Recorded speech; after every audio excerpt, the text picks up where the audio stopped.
Welcome back to the My Pro Golfer channel. Tonight we're going to take you back to how we played in our tournament on this episode of Take Me to the Tour and explain exactly what we learned from that event that we're working on now to make sure we reach our goals in the next 3 years.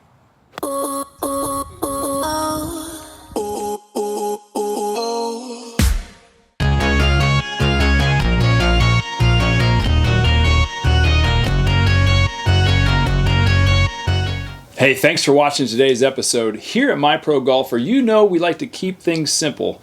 And today, I've got a special gift for you to help you never miss a 5-foot putt again. Click the link below and download today. So the good news is we came in kind of middle of the pack and we didn't quite make any money, but we were pretty good at what we were doing out there. All of us played a little bit worse than our handicap. So if I'm a 0 and I shot 80, which is exactly what I shot, I played somewhat eight shots worse than my normal par 70 there. Par 72 there. So it was 8 shots over my handicap. Most of my amateurs did fairly similar, and that's pretty normal. When you think about a handicap, you're taking your top 10 of your last 20 scores, and that's going to develop your shot. So just like in a regular golf shot, when you hit a shot at a certain location, you're not sure exactly what shot's going to come out, but you're going to aim in a general area that any of your shots hit to that general area are not going to get you in too much trouble. So that was one of the things that I took from that event that I think will be really helpful for you, is making sure that you're hitting your average shot to a safe position so that if you hit a poor shot, you're going to be okay. You're not going to make a big number. So on my stat sheet here, overall the stats were pretty good. I hit 11 greens, which is probably a little less than my normal, but pretty solid. And I really felt like when I left the golf course and I tallied up my score that I had shot shockingly high for how I felt about the day. But I did a couple of silly things. I made 2 doubles, one from an aggressive tee shot, trying to hook a ball around a corner, and something I don't typically do because my main shot is a fade. And then even though that was OB, the next ball is right in the middle of the fairway, and I made a really easy par, almost technically a birdie on the second ball, saving myself a shot. I lipped out for that next shot. So if I just played my normal cut shot and made it the shot maybe a little bit longer, a little bit more difficult, I would have saved at least a shot, maybe even 2 on that particular hole. And then I didn't realize on a par 3 that I'd never played before. We played Country Club of Ocala, which is a beautiful golf course. If you ever get a chance to play it, it's about a half an hour, maybe an hour and a half north of here. Horse country, gorgeous. If you get a chance to play it, it's a private club, but it was fantastic. And I didn't realize that the right side really rolled off into some really gnarly grass, and I had gone at the pin because it's a foursome event, so I felt like, okay, my guys could do pretty well here. It's a par 3, I should be fine. And I ended up making double that down there. I got really stuck in some high grass trying to be too cute on the pitch shot, trying to make a par, and made double there. So it was a pretty poor position aim, and if this whole shotgun method of what we're trying to do as far as hitting something off the tee were to come into the works a little bit better, would never have even taken that aiming on if I had known or played the course just one time. So the next time we play there, I'll be ready for that particular area and overall. And so from that fundamentals, those 2 shots cost quite a bit of points or of strokes per se. And then I really didn't putt poorly, but I didn't make anything. I hit a lot of greens. I was 1 for 7 in up and downs, and 2 of those were doubles. And so that really negatively affected my score. I 3-putted on 1 par 5 for par. I had about 25 feet. I didn't recognize how much break from right to left it was. I left myself about 12 feet up the hill and lipped that one out. So just little things that needed to be tidied up to shoot kind of even par was probably my best opportunity there. So the ball striking's got to get a little bit better. Putting's got a little bit better, but I want to thank you all for listening in and taking me through that first step. And then we're going to continue on our actual movement patterns and what we're working on now to perfect this new position that really did hold up well overall in our tournament round. All right, so apart from putting, which is sort of the biggest reasons, I just need to continue to get a little bit more confident. I hit a lot of greens. I hit a lot of shots close, but I hit a lot of shots kind of in a bigger shotgun shape formation than I want. I want to really tighten this up. So one thing I've learned in the last couple of weeks on this Take Me to the Tour mindset is that the reason for this swing being so much more solid is that I'm a cover player. So my job is to cover the ball. And what I didn't realize, that I did a lot of practice with the 9/8 iron when I first started, is that my elbow needs to go back on the same shaft line. It's just sort of my own thought process. I didn't get this from the instructor that I'm working with. But the same process as the line that goes on. So I've been taking the club up like this with my sand wedge and 9 iron because it fits the line. I've also been taking that same approach with the driver, which I think has been a real detriment to my ability to really hit it hard. And so instead of feeling like this with my driver, I'm actually gonna swing it more like that on my normal axis. And then that really puts me in a position, kind of almost Scotty Scheffler-like, in that feels like the elbow's way out and high.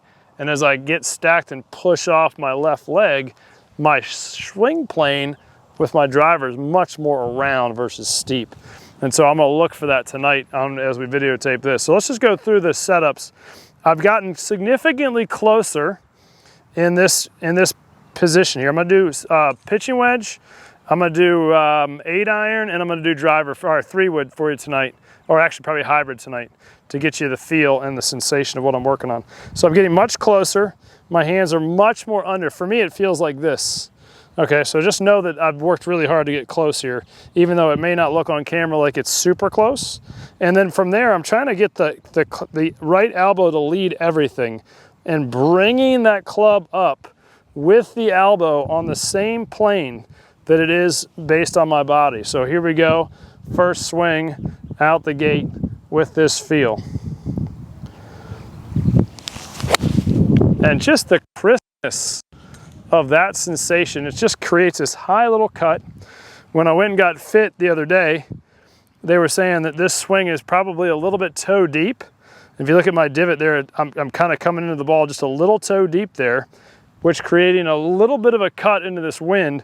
But the ball contact, if you can look at this spot there, and maybe I'll work on moving the face around a little bit, but that right there, and this is the first ball from tonight, so these divots are from earlier. You can see how it's a little toe deep, and we got a lot of ball in the middle of the club face. Check your clubs after some practice next time. See where your angles of dirt are. If they're not flat across, you may want to get a little bit of a tinkering with a Mitchell machine to just bend that a little bit closer to square. Hey, just want to remind you to not forget on getting your free gift below on how to never miss a 5-foot putt. All right, I'm gonna leave that pitching wedge out with the face pointed to me. And the reason I'm gonna do that is that I'm gonna look at that face and say, wow, this really is working. I'm getting a little bit deeper into that shot shape. I'm getting that ball contact nice up and on top. So I'm gonna put this next club in play here. It's an 8 iron. And one of the other things I'm doing, and I don't know if you guys noticed this, but these are my old Titleist blades. I haven't played these in probably since 2015, 2014. They're extremely small, which I thought maybe doing a little practice with these would help me get a little bit more precise when I put my Strixons or the next set of clubs that I'm getting fit for into play. They'll just look massive and be way easier to hit. So these have been really telling and giving me great feedback. So again, 8 iron is just a little difference in that plane. It's gonna be a little bit more behind me than the sand wedge that was more up here. And I'm gonna try to get myself set so I feel extremely close. And you see on camera, my hands really are right underneath my shoulders, but to me it feels like this again. So I'm gonna get myself set in there. The toe kind of stands a little bit up. I'm making sure that I get that right hand on top so that as the elbow goes back, it doesn't feel so out of sync. And it's only out of sync because I haven't done it enough. And then here we go with that same feel, elbow to the lead to the sky. And I shanked it. Wow. Okay, so we're still working on it. That was an impressive one. Generally, when you hit it fat or hit it a little bit shanky, you're a little bit too close to the golf ball. Get yourself back in. It's okay to hit bad shots, even on camera. I'm not perfect. I'm working on some new stuff. It's painful sometimes. So we're gonna get yourself right back into that position, settle that body in, make sure we're confident in that we're close enough to the ball. Back swing up, down swing, a little bit heely. And again, so we're just a little bit heely. Let's move back a little bit more. Just gotta create a little bit more space for that golf shot. Putting that club right on the center, build my stance into it, feel that elbow go up, feel the load on that front foot, push off, throw on. push off and throw on. That's my little sayings to myself. Try to keep getting better at this shot. There we go. Nice little the breeze. Felt very solid. You kind of got to go through that struggle bit to get to the bit that you want to be better at, for sure. All right, gang, last but not least, the hybrid. We're going to try to feel that new weight. So remember, the longer the club, the more that elbow is going to go back. As I get set up close and on it, I don't want to feel like this with a hybrid because I can't get it reset. I want to feel more like I'm swinging my elbow for a front load player with the shaft. So I'm going to take it back, set my hand on it. It feels a little different. I'm going to set my club with the shaft so that when it gets back there, it's more there than straight up like my sand wedge and forcing me to do some weird stuff. So this is just stuff I've learned from grinding it out every day on this range, between lessons, after lessons, before lessons, trying to really build this new concept of how I've swung. I've swung the same way for probably 20 years, and I'm trying to do something new so that I can reach new heights just like you are by watching these videos. All right, so here we go. We're gonna track that down. The weight's gonna push into that left side. As I come down, I push up, get the club out and on top of the ball, and try to finish more on my middle of my front foot. Here we go, back, down, and up. Ooh, a little heely. Let's hit that one more time. That was a little talkative probably. Let's square that up. See if we can't make a better pass at that ball. Definitely cut.